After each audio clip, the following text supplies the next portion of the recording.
Kaugnay ng May 2025 national and local elections, matagumpay na nilagdaan ng Police Regional Office 2 ang Solidarity Pledge ngayong umaga sa Police Regional Office 2 Grandstand sa Tuguegarao City, Cagayan sa pagkikipagtulangan ng COMELEC Armed Forces of the Philippines, Philippine Coast Guard, National Intelligence Coordinating Agency, Public Information Agency, DICT, Department of Education, DILG at mga religious sector.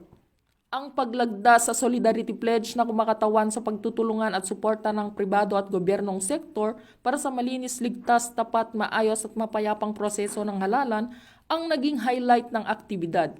Bukod pa rito, nakiisa lahat ng kalahok sa interfaith prayer na pinunahan ng mga ilang leader ng reliyon. Binigyan diin ni Police Brigadier General Antonio P. Maralag Jr., Police Regional Office 2, Regional Director, ang kahalagahan ng personal na responsibilidad sa darating na halalan.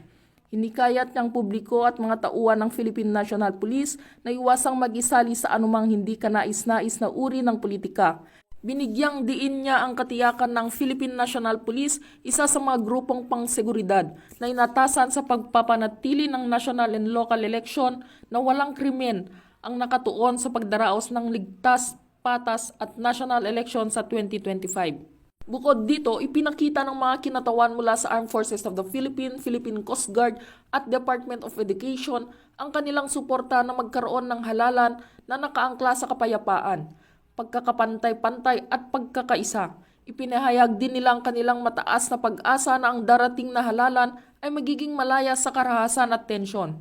Binigyang diin din ang kaganapan sa pamamagitan ng mensahe mula sa COMELEC Regional Executive Director Attorney Ederlino U. Tabilas. Dagdag pa niya rito, kasamang ating pagtutulungan, umaasa tayo ng 2025 national and local election ay magiging malaya sa karahasan at kriminalidad.